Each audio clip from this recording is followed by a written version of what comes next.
Bonsoir. La République démocratique du Congo, notre pays, est en deuil. Elle vient de perdre l'un des vaillants combattants qui a fait ses preuves dans l'opération ayant consisté à l'éradication du M23 dans l'est de la République démocratique du Congo. Le général-major Jean-Lucien Kaumba est décédé en Afrique du Sud de suite, d'après la version du gouvernement central, d'un arrêt cardiaque. Le mal l'a pris alors qu'il participait à une réunion sur la sécurité dans l'Est. C'était en Ouganda.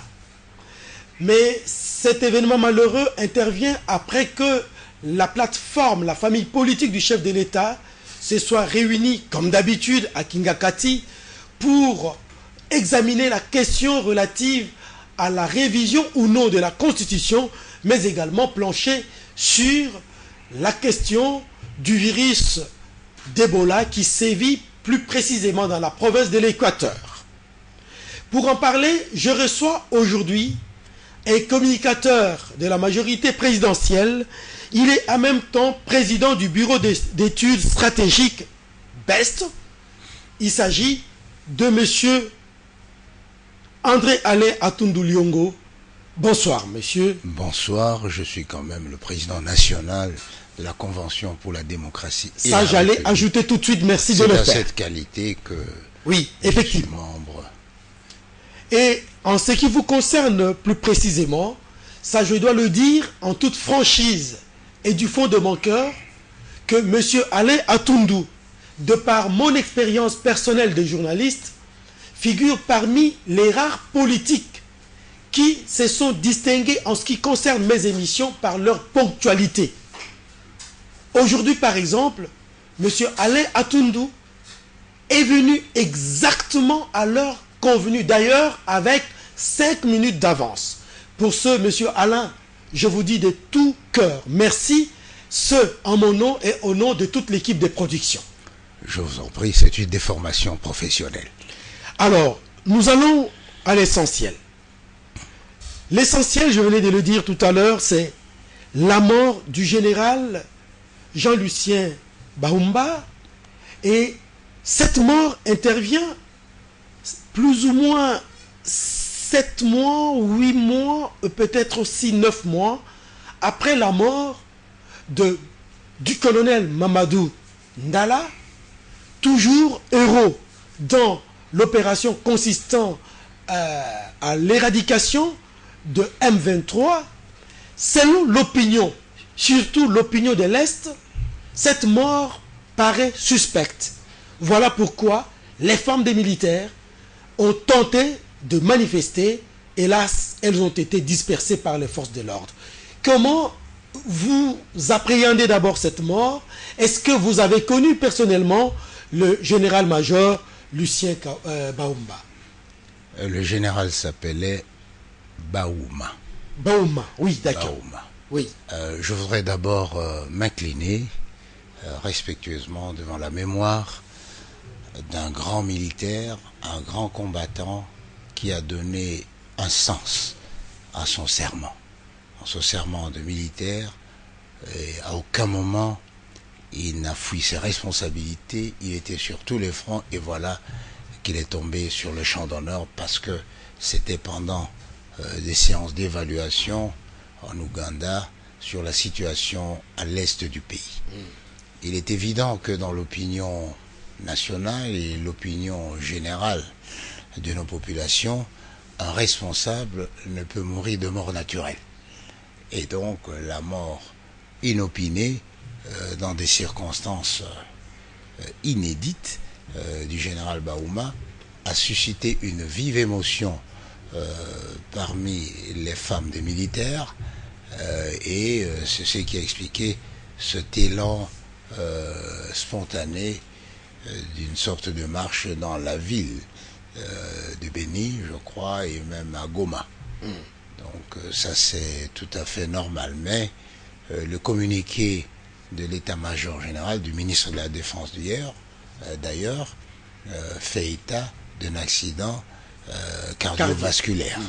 Et donc nous ne pouvons que nous en tenir à ça parce qu'il a dû faire cette déclaration après avoir eu le rapport de médecin, parce que le général est mort en Afrique du Sud, et donc c'est à l'issue du rapport de médecin que le général Kassonga, porte-parole du ministère de la Défense, a dit voilà, le général est mort de ceci, de cela. Je crois qu'il faut respecter la mémoire du général. Il faut aussi respecter la crédibilité de nos chefs militaires qui n'ont aucun intérêt à cacher la réalité des choses. Si l'on dit qu'il a été empoisonné, mais par qui? Ce n'est certainement pas par nous. Alors, par l'Ouganda, vous voyez, ce sont des spéculations qui risquent de nous éloigner de l'essentiel, c'est-à-dire de rendre hommage au travail efficace de ce fils, ce digne fils de notre pays, ce militaire qui faisait la fierté de notre armée, de ses chefs et du chef de l'État. Alors, selon l'opinion de l'Est de la République démocratique du Congo, cette mort paraît, comme je le disais tout à l'heure, suspecte, puisque la mort du général Baouma s'inscrit, selon les gens de l'Est, dans la même logique que la mort du colonel. Il était inhumé, enterré comme général, Mamadou, dont on ne connaît pas jusqu'à présent les résultats des enquêtes. Et il suspecte que ce soit une mort pas naturelle, en tout cas. Il n'y a pas de rapport entre la mort du feu général Mamadou et la mort du feu général Baouma. L'un est mort victime d'un piège, on va dire. Il est mort sur le théâtre des opérations, et l'autre est mort en service, pendant qu'il négociait ou discutait ou il échangeait avec ses collègues ougandais dans le cadre de ses fonctions. Et donc il n'y a pas de rapport entre ça. Moi, je ne voudrais pas entrer dans les spéculations. Je vous l'ai dit au départ, l'opinion aura difficile à croire que le général Baouma est mort de mort, on va dire, naturelle, puisque c'est un accident cardiovasculaire. Ils vont certainement établir un lien inexistant en réalité entre le général Mamadou et le général Baouma. Mais ceci dit, il faut quand même rappeler que, s'agissant de la mort du général Baouma, du général Mamadou, il était au front. Il était normal, j'allais dire presque, qu'il soit tombé des balles d'ennemis ou de toute façon d'ennemis de la République. C'est une mort naturelle pour un militaire. C'est pour cela qu'on l'appelle héros, parce qu'il a donné sa vie. Et pour le général Baouma, il est mort d'une mort naturelle parce que de maladie, on va dire ça comme ça, mais c'est un héros parce que il est mort au front, il est mort en mission, il est mort pendant qu'il discutait de la sécurité de notre pays, il est mort à la tâche. Et voilà pourquoi lui aussi c'est un héros. Alors entrons dans une approche sociopolitique de la chose. Vous parliez du colonel général Mamadou tout à l'heure. Les circonstances de sa mort seraient apparentées à un règlement des comptes. Le général Jean-Lucien Baouma, d'après certaines sources, j'allais dire fiables, notamment la société civile du Nord Kivu, c'est un monsieur qui n'avait jamais par le passé souffert d'une maladie qui touchait au cœur, qui touchait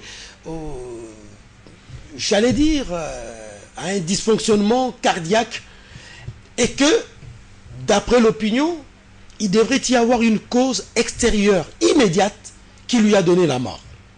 Et vous vous dites que l'opinion a du mal à croire, mais à part le général Baouma, il y a certains éléments de forces armées qui sont décédés, et leur décès n'a pas enclenché la même réaction que le général.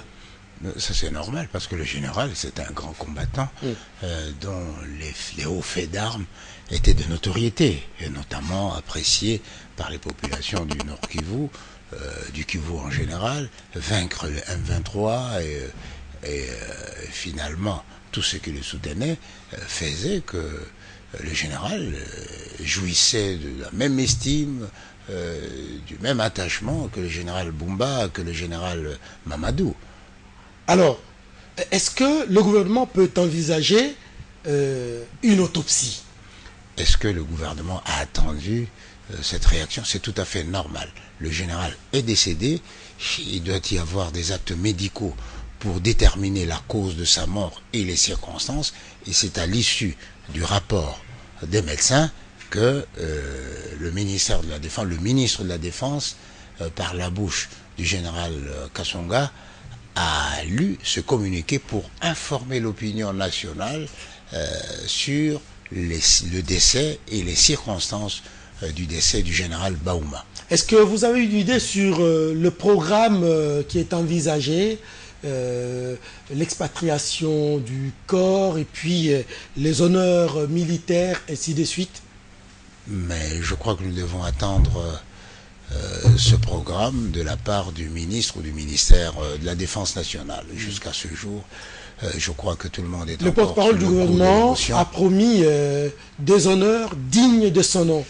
Ce n'est pas à lui de promettre, le porte-parole a dit qu'il en sera ainsi. Mais c'est une tradition dans l'armée.